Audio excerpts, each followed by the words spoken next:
Okay, hello everyone. This is the lecture about morphology, but first we're going to talk about derivation, which is the last process of making words in English.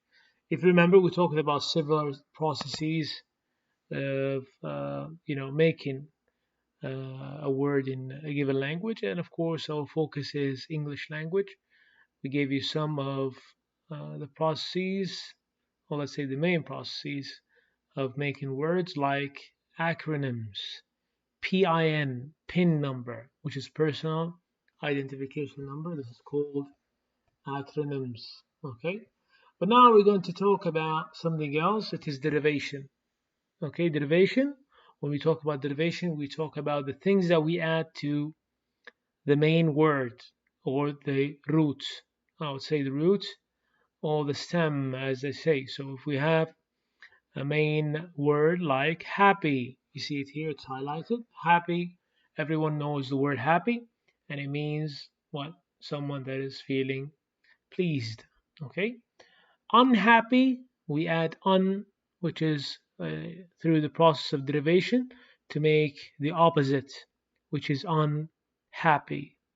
Represent, we make the same thing with misrepresent, prejudge, joyful. Same thing. We have the main word like joy, and we add full. Okay, careful, careless, etc. This is famous, and everyone calls that prefixes and affixes. Prefixes and affixes. All right. The next chapter talks about how we can talk about these things in detail, what are the differences between them, and this is the study of morphology. If we talk about morphology, you try to study the, give me a sec, we study the words, or we study how words are created, and it's called the study of forms, how we form words. Of course, we can focus on English because this is the main language that we teach here in the School of English. Okay, so this chapter is morphology. Let's see it here. Give me just a sec.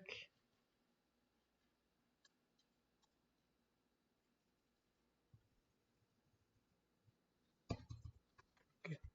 So we have morphology. I'll highlight it. Okay. In many languages, what appears as a single forms actually turn into or out to contain a large number of word-like elements. Okay, for example, netakipinda, which is a Swahili. It means I love you. Of course, in Arabic, the same thing. I would say uhibbuk, uhibbuk. In English, it is what? I love you. Okay, we can make it more complicated if we say سأحبك, I will love you. Same thing. Okay, so it's only one word, but this word contains a lot. It has more to meaning than just a single word like the word open by itself. Okay, so this is called the word like elements. Elements. Okay, the small elements. These elements we can say like on, miss, this, the things that we talk about. These elements are called morphemes. Morphemes. So when we talk about morphemes, we talk about these elements that make up a meaning or a form of grammatical need or fulfill or indicate some grammatical need. For example, we can say we have S, ER, ED, and ING. Of course, by themselves, they don't really mean anything, but we have to add them to a verb like talk, talks, right? If someone talks English, okay, he talks English. Okay, he is a talker. So talks, the meaning changed to talker, which is the person who does the talk. Okay, if we want to talk about the past, we can say I talked to you yesterday. Or if you want to talk about a tense, like something at the moment, the present continuous, you can say I am talking to you. So each element added to the word has its own meaning or function in grammar. Okay, so when we talk about morphemes, we talk about what? That's the definition here. It is a minimal unit of meaning or grammatical function. This is simply the definition of morphology. Okay, when we talk about grammatical function, just to explain it, we mean indicate the past tense, plural, or some other examples. These are just an example.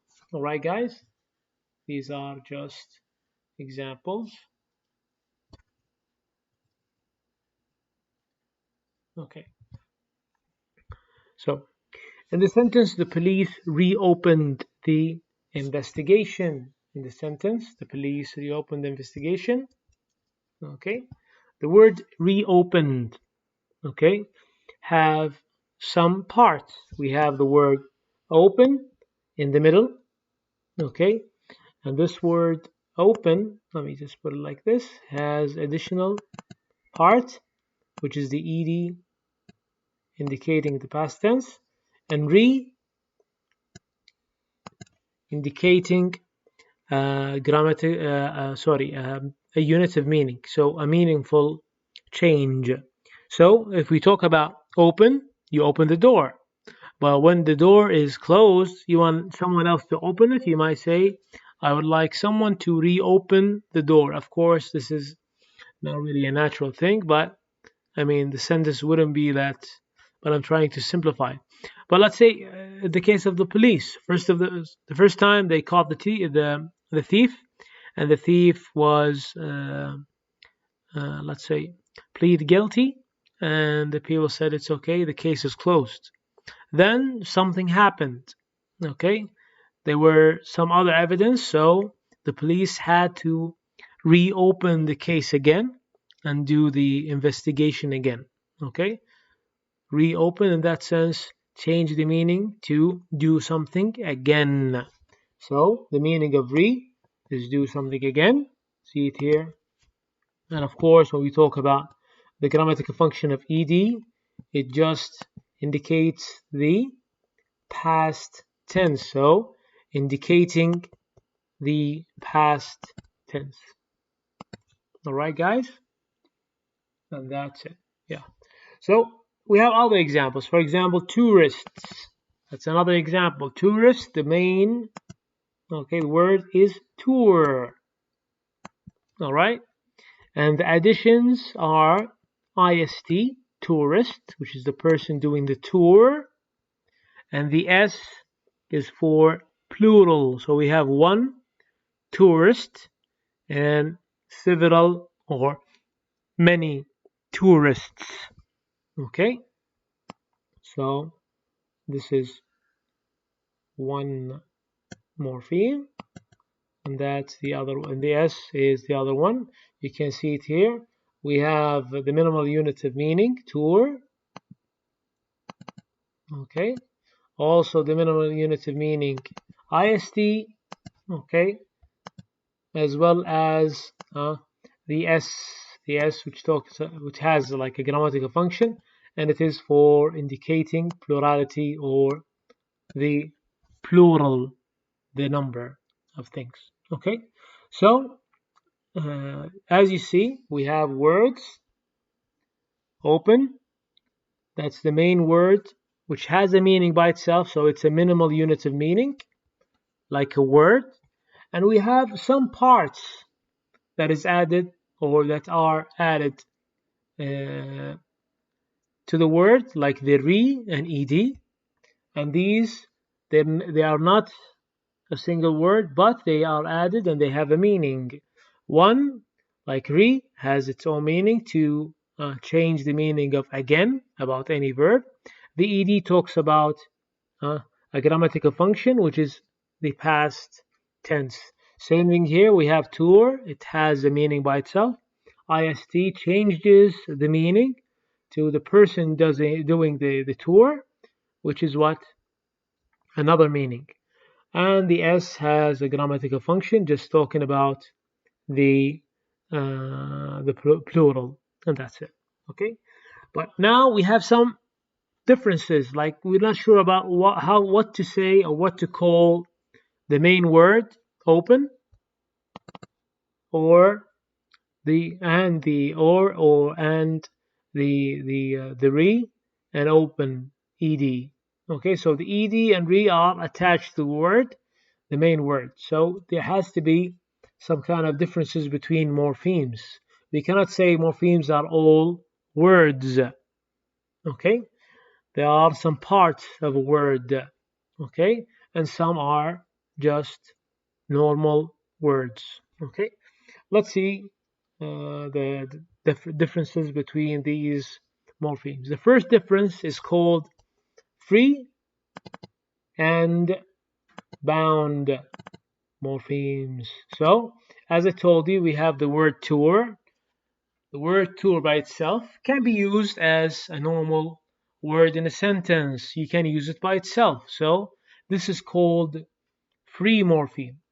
Why is it called a free morpheme? Because you can use it by itself, and it can stand by itself. So a free morpheme can stand by, or the free morphemes can stand by themselves as single words, like the words open and tour, the ones that we talked about just recently.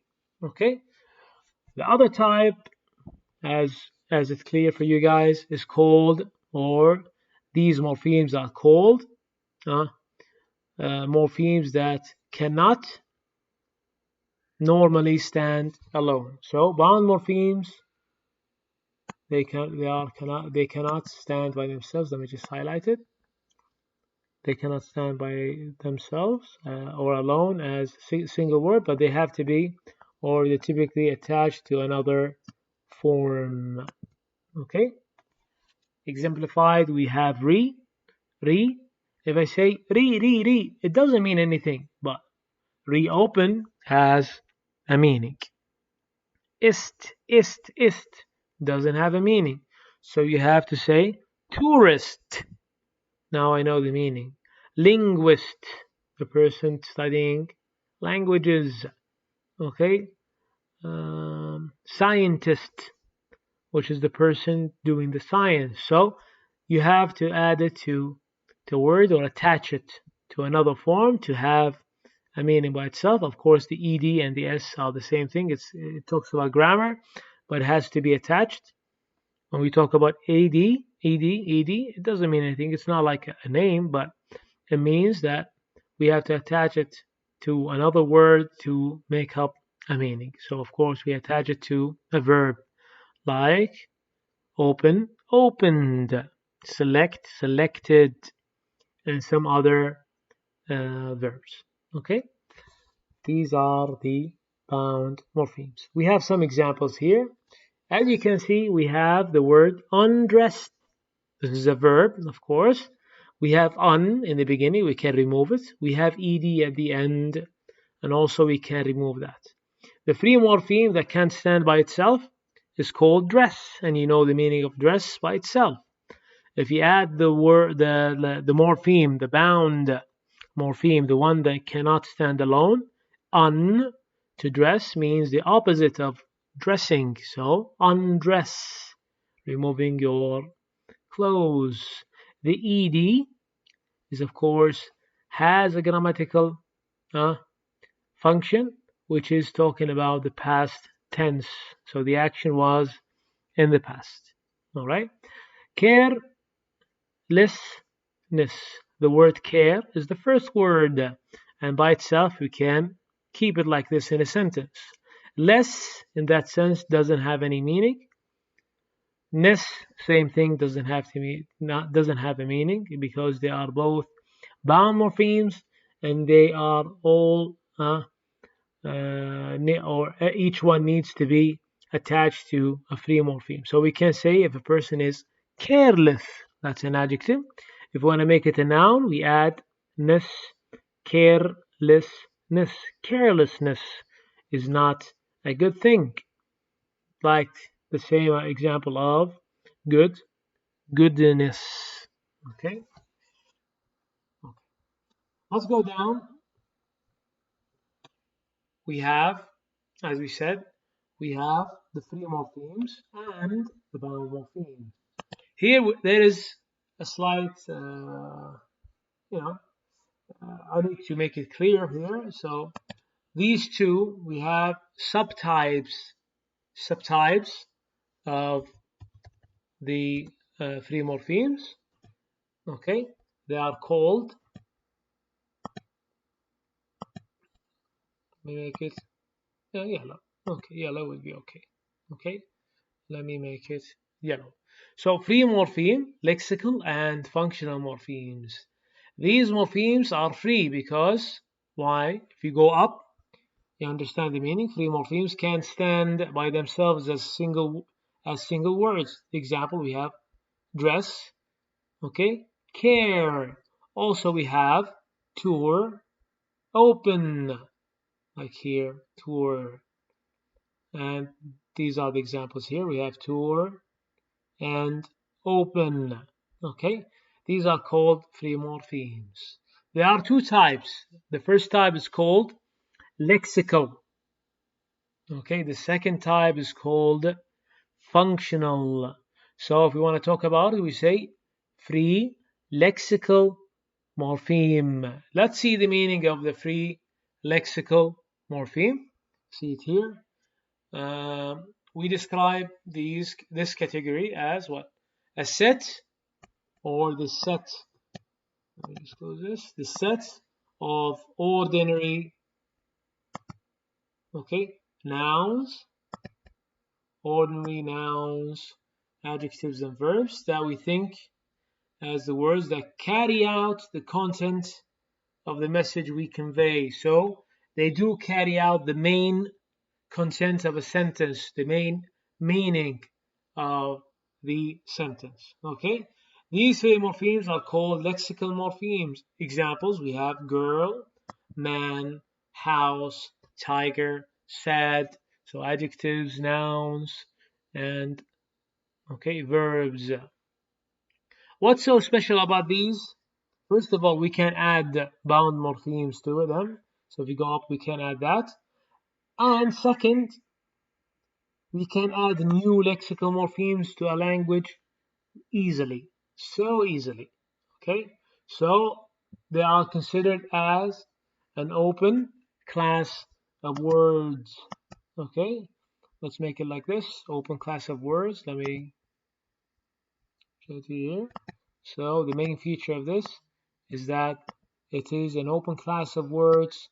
We can add new lexical morpheme to them because it's an open class of words. For example, we can make up a product and add a name, right? Sometimes you don't have a name for a new product. Okay, like an iPhone, for example. We make up this name. A famous example like facsimile. We have Panadol, medicines, and stuff like that are added to the language. So we can add a noun, we can add an adjective, we can add a verb to a language easily.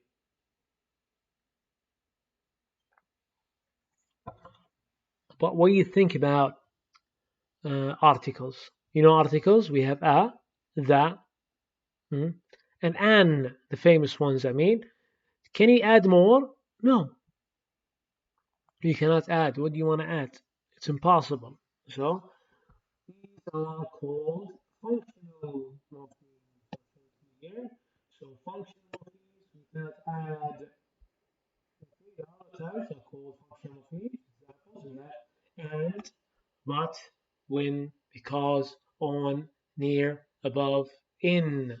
These or this set consists largely the functional words in the language, such as conjunctions. When you talk about conjunctions, we mean like and, but, okay? When it's connecting two sentences, because same thing. Prepositions, when we talk in, on, at, the, in, on, at, above, under, beyond, these are called prepositions. Articles like the, that, an, a, same thing. Pronouns, of course, we have he, she, it, them, and that's it. You cannot add a new pronoun to a language. We have only few of them, and that's it. So they call it a closed class of words because we cannot add new ones to them. Okay? Also, if you think of it, we cannot add the bound morphemes to these words. You can't. Okay? Can you say becauseing? No. Can you say when, unwin? No. We don't add, like usually or most likely, we don't add anything to these. Okay? Functional words, I would say no, we don't add at all. Okay? The other type we call our bound morphemes. Remember bound morphemes? Let me write it in another color. Let's make it orange. Okay. Bound morphemes. Let's see the bound morphemes here. Okay. See the bound morphemes? Like less, ness, bound morphemes. They cannot stand themselves as a single word in a sentence. So bound morphemes, which are those forms that cannot normally stand alone in a sentence. Okay, they have to be attached to the main word or the main stem, which is the free word in the sentence. Okay, let's go to the two types. We have derivational. Okay, we have derivational and inflectional. All right, so we have derivational, which is the first one. Okay, and this is called derivational because, okay, you can derive other meanings from it, okay, to make it simple, or it can change the meaning of a sentence.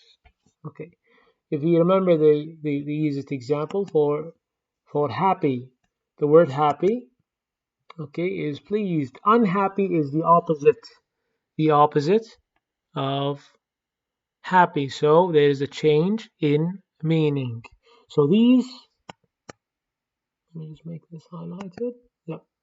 So these bound morphemes are used to make new words or make words of a different grammatical category from the stem. Okay. So let's say make a new word or a different class. For example, let's see here. If you have the word good, that's an adjective, right? This is the derivational morpheme. Let me just put this just to make it clear for you guys. We have it here, ness. Okay, it gives you the word goodness.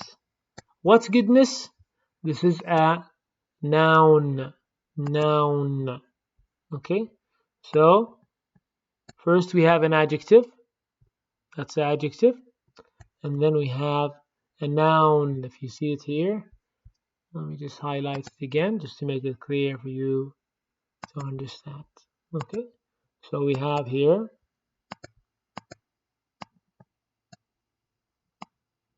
now we have a noun. Before it used to be what?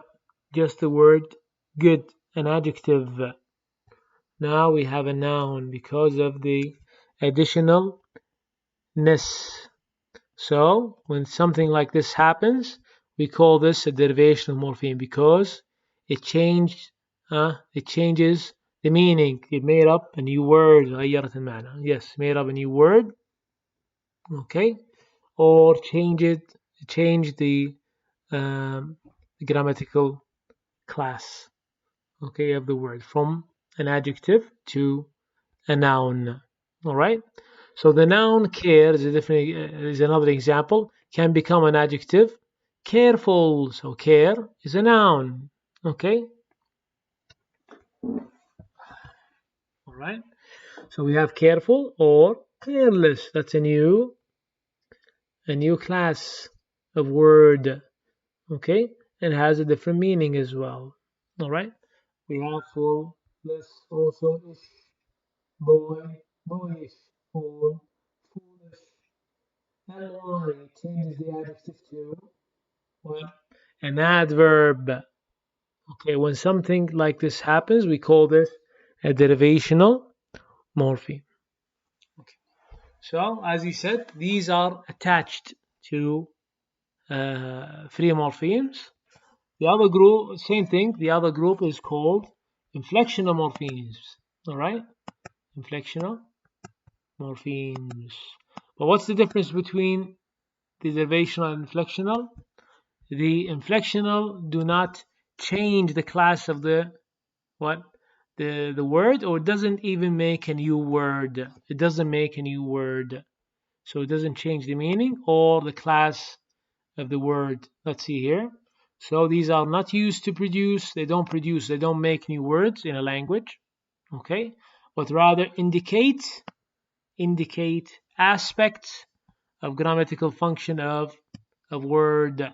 So indicates aspects of grammar, and that's it. If you want to make it easily, and there are only few. We have only 8 of them. 8 inflectional morphemes. I'll show it to you here, and we have it in the sentences. So the word gym is a noun. Jim's two sisters. This is just showing the relationship between two sisters and Jim. So Jim's two sisters, meaning his two sisters.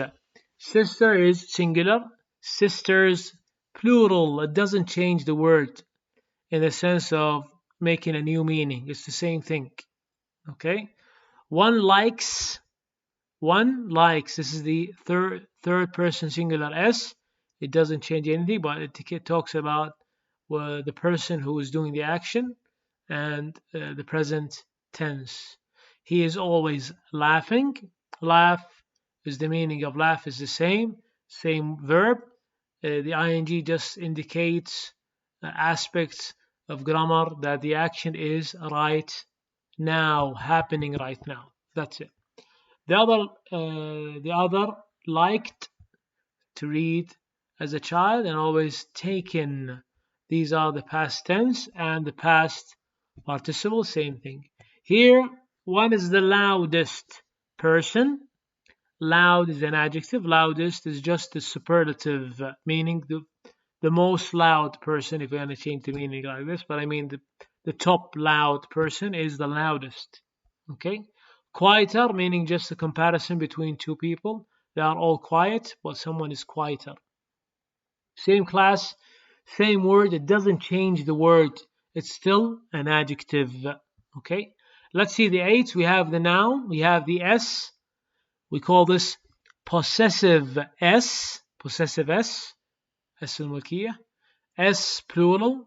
Sisters. S for the verb, like he speaks, he eats, he drinks. Ing, I am drinking. Ed, he drank, or, okay, he selected, opened. En, he had eaten, or he has eaten a meal. All the same thing. It's the same meaning of the verb, but only indicating the aspect of tense, الزمن. Adjective, we have er, est. It's still an adjective. It's just a comparison between two people or a group of people, and that's it. Okay? These are the morphemes, and this is the study of morphology. All right, guys? There is one small thing. Sometimes you might get confused. So when we talk about morphological description, describing morphology, when you talk about the word teach, okay, we add, okay, the word, we add er to teach, Okay, what does it do? The verb, this is the verb teach, er. Okay, the er here, if you talk about it here, old, adjective, older, are adjectives, are the same. Here, old, he's older than his brother. It's the same thing, he is still old. So, this is called, same thing here, we call it, er of the adjective, it's what? An inflectional morpheme. Sometimes the er changes the meaning. So if we talk about teach, the verb teach, verb, not an adjective like old, we add er to teach. Okay, where is the word teacher? Okay, so teacher here is the person doing the teaching. So from a verb, it became to be a noun. It became to be or came to be a noun. Okay, shabab. So here, yes, the noun teacher.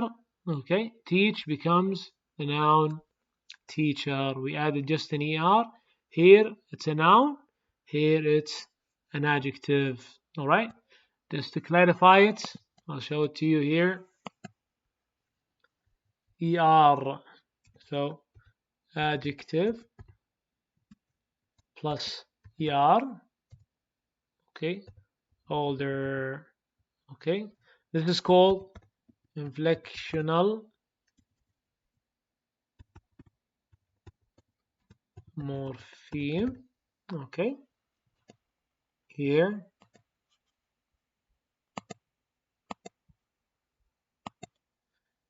Noun. Oh, sorry, adjective. Let's say, yeah, verb plus er, like teach, teacher. This is what an example of derivational morpheme. Okay, both of them are bound morphemes because they are attached, but this one is derivational because it changes meaning, changes the word. Okay, verb became what? A noun. And here it is, I'll make it a different color.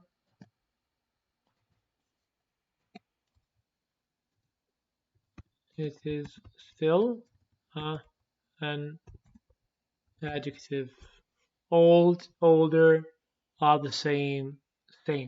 Okay, guys, this is the morphology. If you go up, just to make a recap of what we have taken. We have taken morphology. When we talk about derivation in the previous chapter, we are making or deriving words.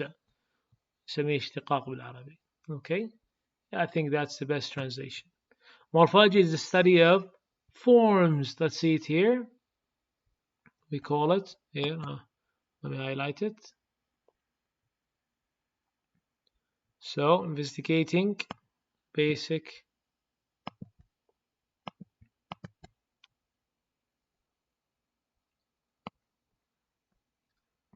study. Okay, also the term means literally study of forms or investigating basic forms in a language. Okay, so what's the basic form in a language? We call it morphemes. Okay, what are these morphemes? The definition of a morpheme is a minimal unit of meaning when meaning has changed, or it's like the free morpheme that has a meaning, or parts of a word like a morpheme, the bound morphemes that change the meaning, or when we talk about grammatical function. So a morpheme, it can be a minimal unit of meaning or minimal units of grammatical function. Okay, we have an example. Re, that's a bound morpheme. Open, free morpheme. Ed, bound morpheme. The free morpheme that can't stand alone, we call it lexical morpheme because, here open, because we can add bits to it. We can add these parts, the bound morphemes. Let's see it here.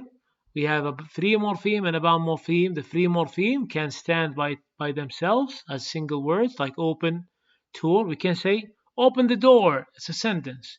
You can add something to it. Ahmed opens the door. Now we add an s to the verb open, which indicates what? The present third person singular s, or ed if we talk about the past. Bound morphemes have to be attached to words like open and tour. Okay, they cannot stand alone. We cannot say ist, ed, s by itself. It has to be attached. So examples we have on, ed are attached to the free dress. Care, we attach less and less to the word care. Okay, we have subtypes of free morphemes. We have two types of free morphemes: lexical, like open and tour. We call these lexical morphemes. Okay, girl, man, which have what? Nouns, adjectives, verbs, and the things that we can add, because we can add adjectives, we can add verbs, we can add nouns to the word to any language. But when we talk about functional morphemes, functional free morphemes that stand by themselves, like on, near, above, in, they are free morphemes. Yes, they are free morphemes. They can stand by themselves, but we call them closed class of words because we cannot add more of them to the language. We have pronouns. We have he, she, it, they, them, him, her, and that's it. You cannot add more. That's it. It's limited. So we call these closed class of words. Okay, and usually we don't add any bound morphemes to them. Okay, the bound morphemes, however, now they are called derivational when there's a change in meaning. Look here, make a new word or make a word of a different grammatical category. So a new word, or it changes the class or the category, the grouping of the word. So a verb becomes a noun. Okay, a noun becomes an adjective becomes an adverb. We call this derivational morpheme. Okay, examples we have ness. Okay, care, we have full with care, so careful. Careless became an adjective, like here. Yes, this is called derivational morpheme. Inflectional morpheme, however, they are not used to make new words. They don't produce new words. Okay, they just indicate aspects of grammar. Jim's two sisters. Jim is still a noun. Jim, a guy called Jim. Two sisters are the same. A noun, nothing happened to them. Likes, it's a verb and it's still a verb. Laughing, it's a verb and it's still a verb. Ed, the same thing.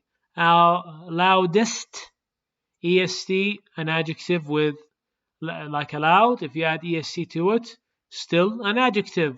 Quieter is still an adjective. So these morphemes do not change the class or the kind of the word. It just indicates some aspects of grammar, and that's it. Let's see the groups. We have S for nouns, which is a possessive. We have S plural, S for the verbs ing, ed, and en, er, and est for adjectives. I gave an example. Sometimes the er can be with adjectives, and it doesn't change the category of the word. So it's still an inflectional morpheme. We call it an inflectional morpheme. The er, like the verb plus er, teacher, driver. Teach is a verb. Driver or teacher is a noun. So there is a change of class, a change of the word. Okay, so here teacher, the verb, became a noun. You see it here. The verb became a noun. Teacher. Hopefully this is clear and easy, guys. There are some revisions here, and this is the most important thing in this chapter. I hope you understand everything clearly, and see you soon.